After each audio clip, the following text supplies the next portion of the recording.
Breaking tonight, Hillary Clinton under mounting pressure tonight from the left and the right to shut the doors of her Clinton Foundation once and for all. And tonight, the Clintons are fighting back. Big time. Welcome to the Kelly File, everyone. I'm Megyn Kelly. 24 hours ago, we brought you a stunning report from the Associated Press suggesting Hillary Clinton held many meetings with Clinton Foundation donors while she was supposed to be doing the American people's business. The AP found that of the 154 people from private interests who met or had phone conversations with then Secretary of State Clinton, more than half, or 85 of them, gave money to her foundation, the Clinton Foundation, for a combined total of $156 million. The Clinton campaign quickly hitting back, saying this report is flawed. And earlier today at a campaign stop, former President Bill Clinton chimed in. Watch. We're trying to do good things. If there's something wrong with creating jobs and saving lives, I don't know what it is. And the people who gave the money knew exactly what they were doing. And I have nothing to say about it. I'm really proud. I'm proud of what they've done.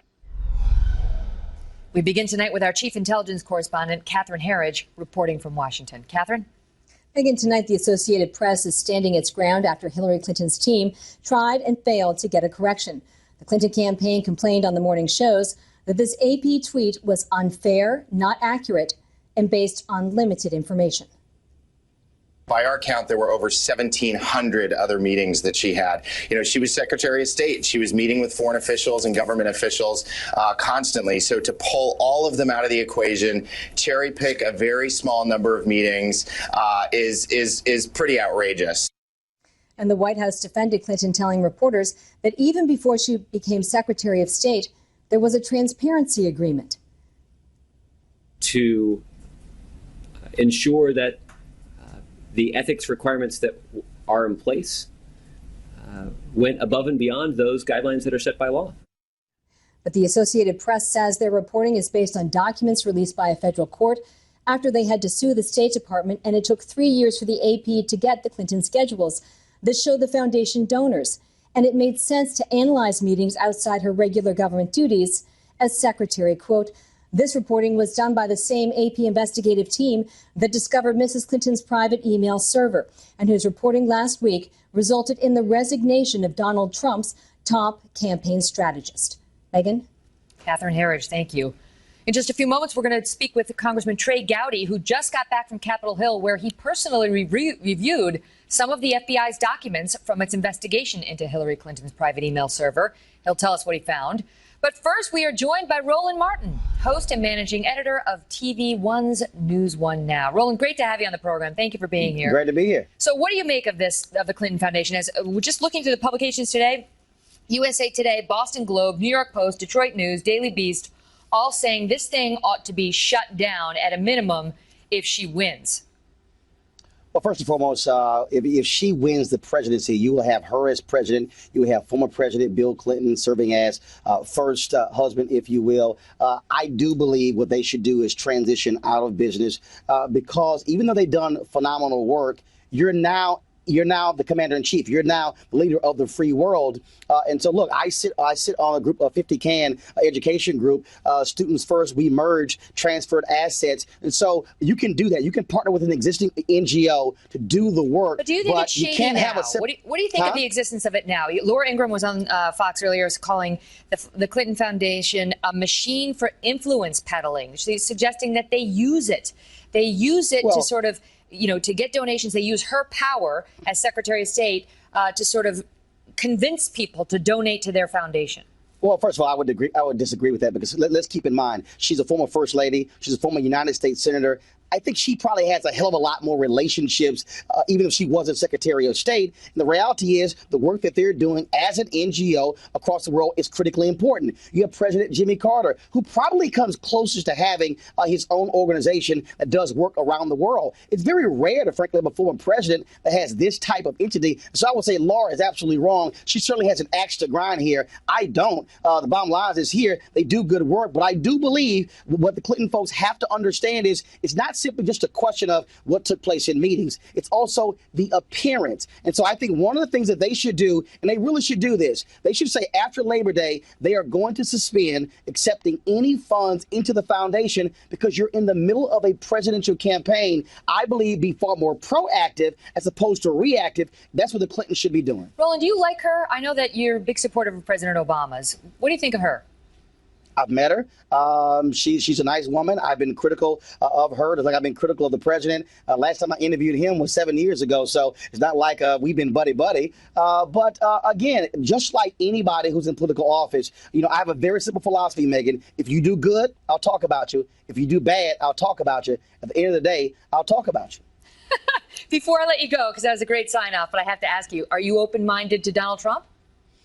Here's the deal. I have interviewed a significant number of African Americans, and I have been asking the exact same question over and over and over. Where is your plan? Look, I voted for Republicans before, so this ain't the first time. I look at individuals, but the problem for me is this here. Donald Trump gives great comments. It's on a bumper sticker, but there's no specificity. There's no plans. And then when he keeps saying stuff that you come back and say, wait a minute, that's not true. I got a problem when you simply, as somebody running for office, cannot even tell me how you're going to pay for your tax plan. You don't talk about HBCUs. You talk about African Americans, but then where's your plan? I'm sorry. He's all hat, no cattle. That's what we say in my native Texas.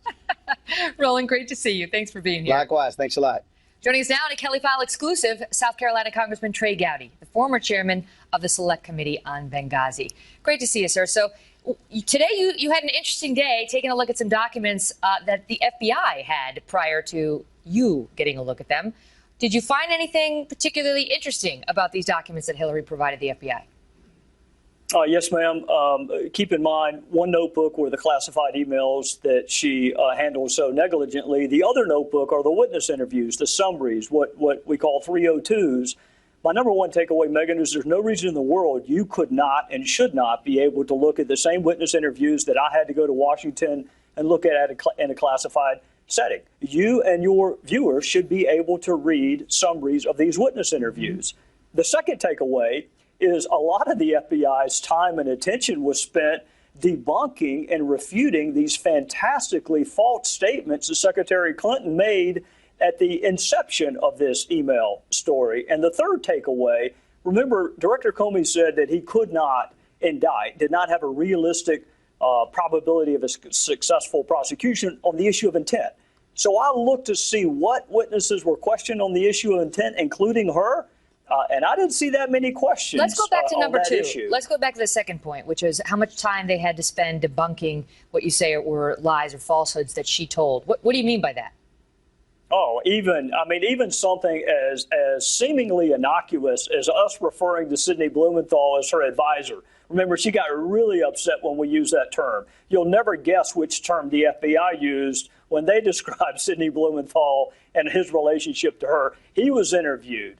I think you would find very interesting what Colin Powell had to say and juxtapose that with what Clinton supporters have said over the last 48 hours. You go back, the multiple devices, how many phones she had, the very reason she set it up. All of that proved to be fantastically And I want false. to ask you this. So she also, of course, claimed that she never sent or received classified information. We now know that that's not true. I know you thought it might be interesting if the American people could see who sent some of the emails that she received with the classified information. What do you mean by that? Why would that be so interesting?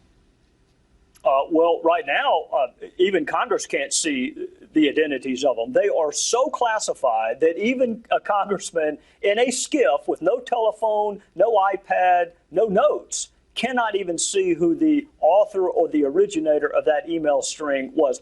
That is how classified that information was that she was handling on a non-secure server. Mm-hmm. So Sidney Blumenthal is one author. Of course, you know Cheryl Mills and Numa Abedin and Jake Sullivan, but there are even some originators that even members of Congress cannot see the identity of them because of the nature of the information. Mm-hmm. But meanwhile, she was saying, I had no idea. No, classified? No, no. Congressman Tery Gowdy, great to see you. Thank you for being here. Yes, ma'am. Thank you. Also tonight, new reason for Hillary Clinton to be very concerned about a potential October surprise.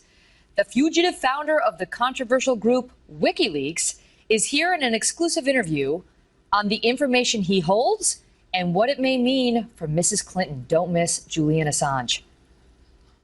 You know, right now, according to the average of all polls, she's beating Donald Trump by 5.5 points nationwide. She's way ahead of him in most of the swing states, not all. Do you believe the information in your possession could be a game changer in the U.S. election? Outlets are now attacking anyone who asks the health question as a, quote, birther, spreading crazy conspiracy theories. Let's take a little walk down memory lane, shall we? Back to 2008. And what some big-name journalists were then saying about then 72-year-old Senator John McCain. Is McCain simply too old to get elected? If it's John McCain's health we're talking about, and he's running for the highest office in the land, his health, with limits, becomes the public business. This is a person who's had 5 different skin cancers, 4 melanomas, and then we found out today that he had a squamous cell carcinoma as well. How concerned are doctors that this skin cancer may in fact return? Joining me now, Dr. Mark Siegel, NYU professor of medicine and Fox News medical correspondent, and he was actually part of a team of medical professionals tapped to answer questions about John McCain's health. Doc, great to see you. Great to see you, Megan. So, I mean, those journalists were right. We had a right to know about John McCain, who wanted to be the commander-in-chief, and we have a right to know about Hillary Clinton and Donald Trump, do we not? Yes, we do. And I think what happened in 2008 is we changed the bar. We put it in a different place because the public these days is all about disclosure. It's all about transparency. So we essentially said if somebody's around 70 and they have significant health history, we want to know. His last melanoma had been 8 years before, but 22 journalists, and I was one of them, looked over 1,100 pages that he released to a private viewing and reassured ourselves that he wouldn't have a melanoma coming back soon. I remember when you did that. There was something about like some sun damage on his bottom that you can't unsee that once the image goes in your head. But I thought for parity's sake after that, we would then get full records released in people that were around 70 or had significant health. Okay, but neither candidate has done it. She hasn't done it. He hasn't done it. She's released more than he has. Hillary has more than Trump. He's got some letter from some doctor, Harold Bornstein, who says Trump will be the healthiest individual ever elected to the president. Yes, right. Thank you. And Trump says my records show perfection, and according to this guy. Okay, so this is the situation in which we find ourselves. You tell me whether you've seen anything publicly that suggests to you she has got some deeply concerning medical condition. I don't believe that doctors should speculate. I think when we do that, we undermine our own authority, and in a way, it's against our oath. What I think is if she has a significant history, like a fall in 2012, a question enough so that we would want to see more of her records if she would release them. Similarly, Donald Trump being around 70, not sleeping well at night, and eating a lot of junk food, he readily admits, I want to see his records as well. I think a team of doctors or media people should be able to get private showings of these records, same as we did in 2008. Same as if you asked an accountant, Megan, you said to an accountant, how are their taxes? The accountant would say, I can't tell you, look at their taxes, right? Same with health records. We want to actually see the records. You don't want sweeping conclusions. You want the evidence that form the basis of those conclusions so you can make up your own mind. Absolutely. I don't see anything to doubt either one of these candidates. I just want to see more information. Dr. Siegel, great to see you. By the way, look what Dr. Siegel brought me back from Russia. He saw I was drinking coffee, and he decided to upgrade it for me. The best. Interesting choice. Thank you. That's the best. Thank you, Dr. Siegel. Great to see you. Joining me now is more Karl Rove, former Deputy Chief of Staff under President George W. Bush and a Fox News contributor, and Mo Alifi, former Senior Spokesman and Traveling Press Secretary for Hillary Clinton's 2008 presidential campaign. Good to see you both. Karl, you know, it's interesting to see everybody come out and say, we need this John McCain, we got to get to the bottom of that. But now we've seen so many in the media say, come on, lay off of it. I agree with it when it comes to the fake medical reports that have been out there about her, but we're allowed to ask questions about her health. Oh, sure. And look, in previous elections, I remember in 2000, we went through this exhaustive process with the New York Times where we had to make available every health record of Governor George W. Bush of Texas. They had to be looked at exhaustively by a fellow who had done this for 20 some odd years for the Times and examined by other physicians. It wasn't pleasant, but frankly, it was part of the process. And that's been the way in most modern elections. 1996, Bill Clinton stiff-armed the New York Times for months. We knew more about the health records of Bob Dole, a World War II veteran, than we did about the baby boomer Bill Clinton. But I think both candidates ought to accept the fact that that kind of scrutiny, I don't know if the Times is now prepared to do it, but that kind of scrutiny is necessary in the modern campaign. Mo, do you agree? Yeah, I think it's totally legit to want to take a look at the health records and background of candidates, and that's totally something that voters rightfully ought to have information on, and it's a legitimate question for them. Having said that, it is not legitimate to be out there spreading false stories about a candidate's health that have no basis in Okay, fact but let me ask you, or let me stop, reality. because there's some crazy right-wing, like really far right-wing websites that came up that apparently made fake health documents for Hillary Clinton under her real doctor's name. The doctor came out and said those are completely false. They misstated her title. I mean, they're just bogus. But let's take it a step back from that, because you've had people like Rudy Giuliani out there saying she looks sick. Just Google Hillary Clinton health and you'll find, is your view on that? Yeah, that's ridiculous. And I agree with the doctor you just had on, who said it does undermine the whole process. It undermines the way we look at this whole thing. I mean, the stuff that's coming out of not just far-right websites, the stuff that's coming out of not just out of Trump surrogates' mouths, but even some of the things that the candidate himself is saying, I think are really unfortunate and do a disservice to this whole conversation. Questioning her stamina. Donald Trump questioning her stamina, saying that she is not mentally or physically prepared or has the stamina to do the job.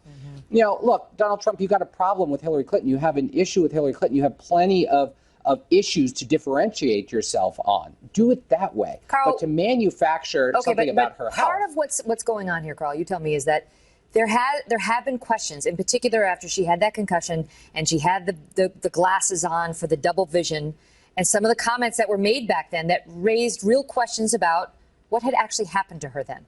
Yeah. Well, think about that. Absolutely right. She has a concussion on the 13th of December, falls down and has a concussion, but we're not told about it until the 15th of December, 2 days later. We're told on the 25th that, or excuse me, I actually got this written down. The on whiteboard, the 20th, we're told, on the health. Whiteboard. We're told on the 28th.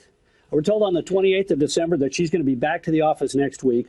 On the 30th, she's hospitalized with a blood clot, but we're not told about it until the next day. 2 pages. She leaves the hospital on January 2nd. On January 7th, they say she is fully recovered, and they have a photo op, but she's not fully recovered.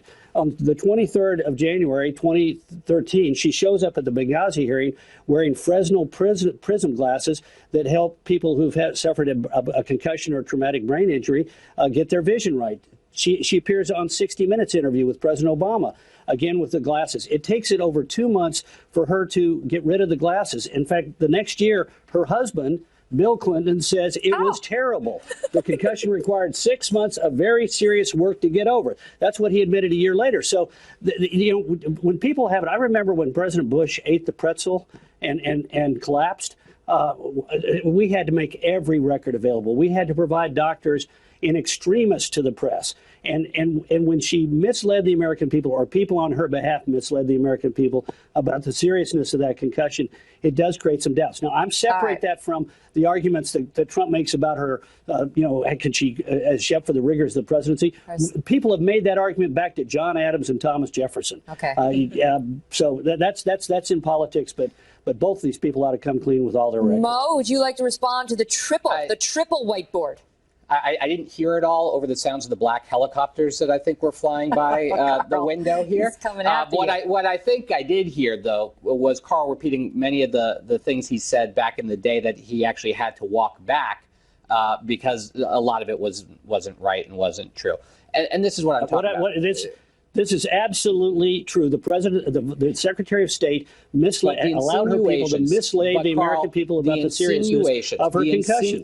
The insinuations that you're making there, the insinuations that Donald Trump making there, there's very little difference between the two. I'm not insinuating anything. I'm not insinuating anything. Nobody can understand when you talk over each other like this. I'm not insinuating anything. I am saying her people did not tell the American people the truth about her concussion, and misled the people, delayed providing information, and then her husband admitted that it had taken her 6 months to get back on. Gotta leave it at that. We appreciate you doing the writing on your whiteboards and something better than Dr. Scratch, so we could actually read it. And I'll bring mine next time. Whether the American people are persuaded is up to them to decide. Great to see you both. So still ahead, a possible terror attack in Virginia and the questions it's now raising for the FBI. Have you heard about this? Plus, Kevin Jackson and Andel Brown are here on Donald Trump's attempts to reach the black community. And then big news, watching Donald Trump spend the last 10 days making appeals to inner city communities. We're seeing yet another shift in tone as he reaches out to another minority group, this time on immigration. Trump was speaking with our own Sean Hannity just a short time ago when he revealed that he is softening what has become one of his most popular policies. Is there any part of the law that you might be able to change that would accommodate those people that contribute to society, have been law-abiding, have kids here? There certainly can be a softening because we're not looking to hurt people. We have some great people in this country. But we're going to follow the laws of this country. There can be a softening. Kevin Jackson is a Fox News contributor and executive director of theblacksphere.net. And Andel Brown is a defense and civil rights attorney. Good to see you both. Andel, let me start with you on that and your reaction to his statement after all this time. I mean, a year plus where he's been hard line on immigration. There's going to be a deportation force. The 11 million have to go. Their families have to go as well. There can be a softening. There's a softening. Well, this is so important that Donald Trump waited until August, 2 months before the election, to address a softening on immigration with the Hispanic American community. I think it's too little, too late, and it's really just trying a last-ditch effort to reach out to Hispanic voters. His campaign has not been inclusive, and I don't think it's helping now. Kevin, his numbers with African Americans are dismal. His numbers with Hispanics are dismal. His numbers with women are dismal. And there is an article in the Washington Post tonight talking about how he is now trying to sort of erase the impression that people have that he is, quote, racist with all three of those groups. Well, I think it's ridiculous that anybody would think that Trump is a racist. He's taking a stance that many Americans believe. I actually think it's kind of heartening to look at where Trump is going to be in the next couple of weeks, because the outreach that he's done in the black community, what he's now talking about with Hispanics, even though these are not monolithic issues, I don't believe that immigration is the only thing that Hispanics are thinking about. But I think that the fact that he is reaching out and talking about these issues and giving it a bit of a deeper dive is interesting. I think what's more funny is watching the left have a conniption because they've had a monopoly on the black and Latino vote for quite some time. And now here's a Republican who's able to reach him without the long arm of the media stopping him. So I think it's going to be fun to watch in the next few weeks. Andel, he's reaching out not only to the Hispanic community, and already he's getting blowback. I mean, Ann Coulter, she's hardline on immigration, and she has been forever. She just said the following over on MSNBC. Listen. How's it different than Obama? How's it different from all the candidates he just beat? I go through. That's one of the five talking points every politician says. He's going to deport the felons.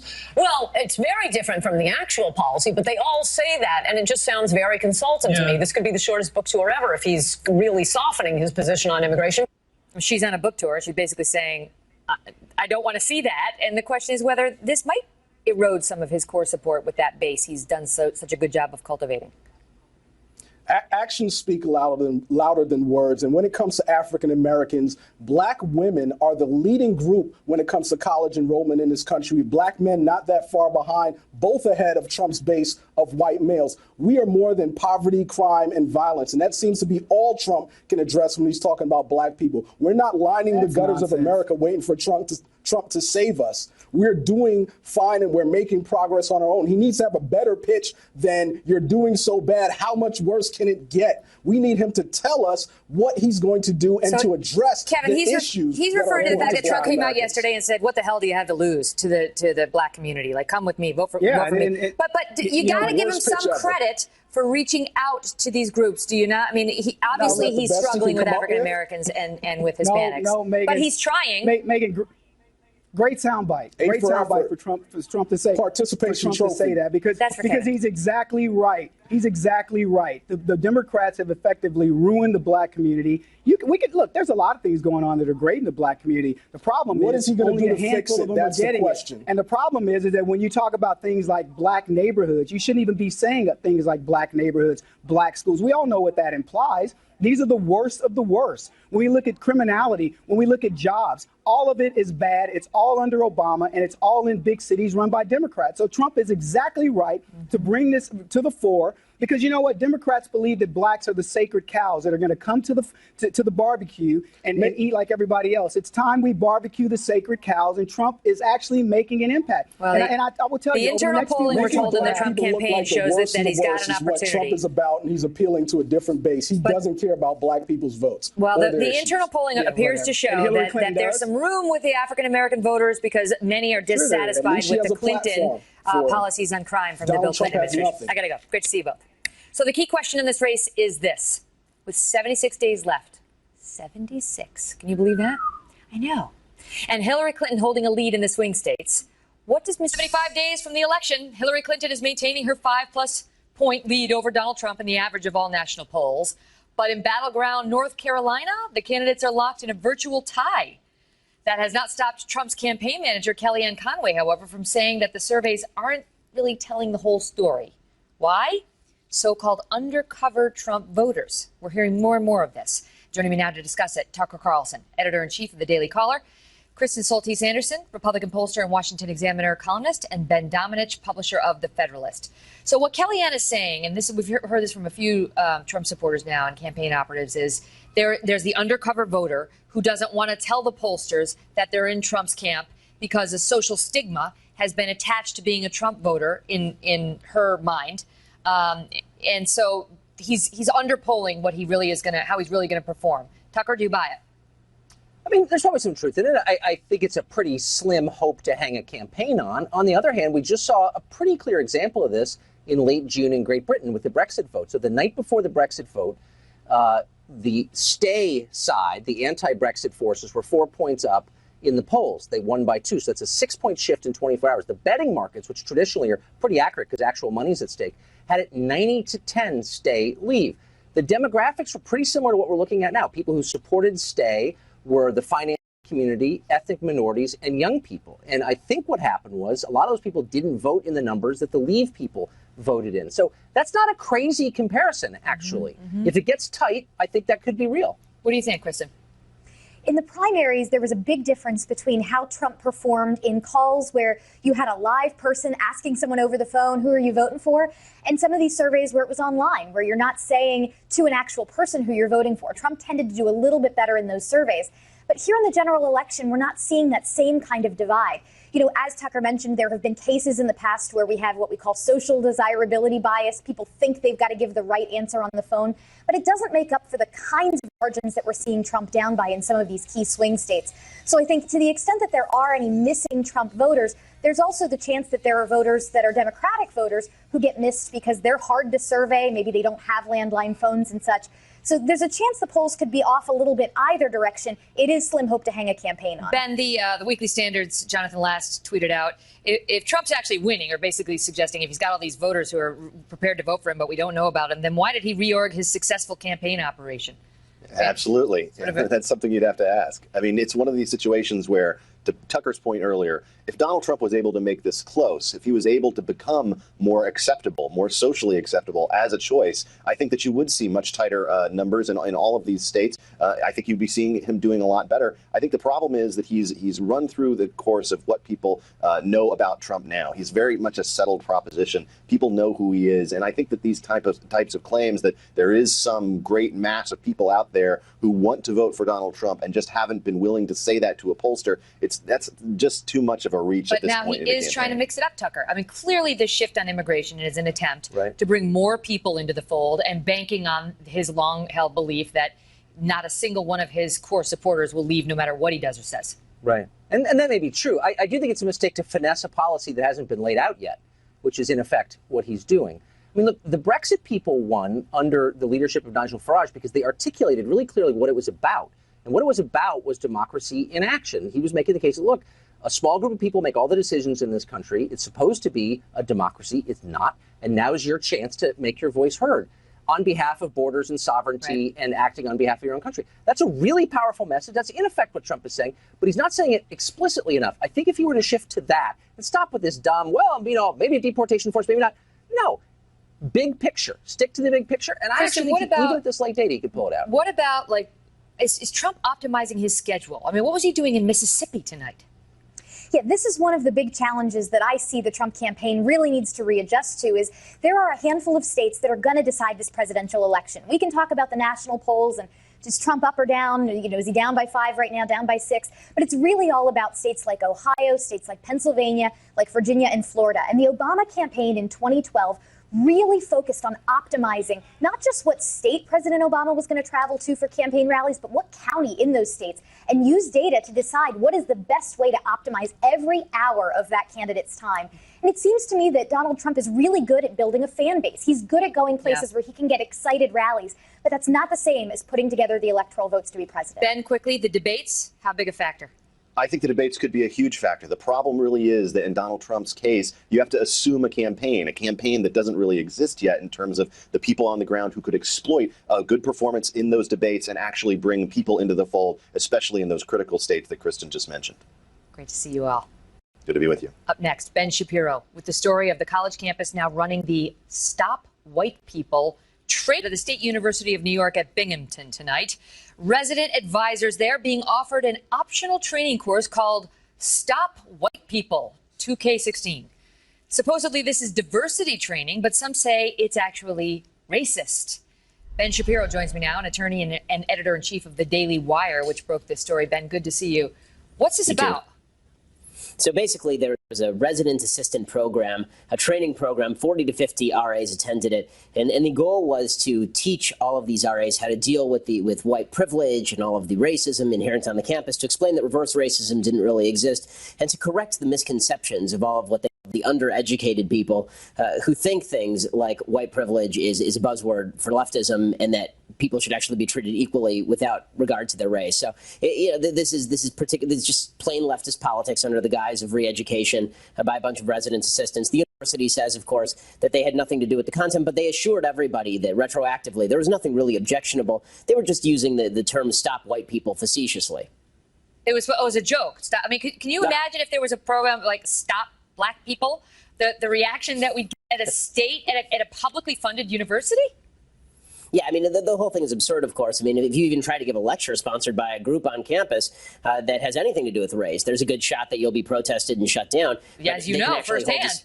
Yeah, exactly. They can actually run a program called Stop White People 2K16, and it's totally fine, neglecting, of course, the fact that most of the taxpayers in the state of New York are white and therefore subsidizing their education. Presumably most of the people giving the grants to the State University of New York are white. But this is what the student says. So the student group says, this is a vice president for student affairs, says, look, it wasn't anti-white. We're trying to improve people's ability to handle conflicts around the issues of diversity and race. And it was very respectful. And, only a couple people complained. Oh, to whom? Respectful to whom? Again, as you say, I mean, you title this thing Stop Black People, and the entire country shuts down. President Obama sends the DOJ to investigate. You call it Stop White People, and that's just another way of expressing yourself. It's just a way of bringing up conflict. I mean, listen, this is the sort of intellectual rigor that I would expect from the Harvard of Binghamton, but nonetheless, it's not exactly, I think, an even playing field with regard to white and black at these state universities. And they're saying only a couple people, had, quote, mixed reaction. But what about those who didn't feel comfortable saying, hey, because they're worried they're going to be called a racist if they say, I don't really like this. It's making me feel uncomfortable. Ben, great to see you. We'll continue to follow it, and we'll be right back with a preview of Julian tomorrow night.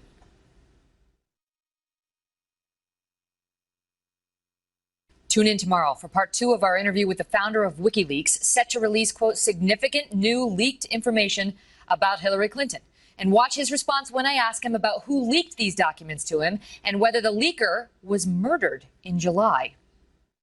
There was also speculation about whether your source was inside the DNC and whether it may have potentially been a man named Seth Rich who was killed. He was shot. Why are you so interested in Seth Rich's killer? We're very interested in anything that might be a threat to alleged WikiLeaks sources. I'm just asking you explicitly whether you believe somebody, connected with the DNC or somebody upset about the leak may have been behind it. Here is answer tomorrow night.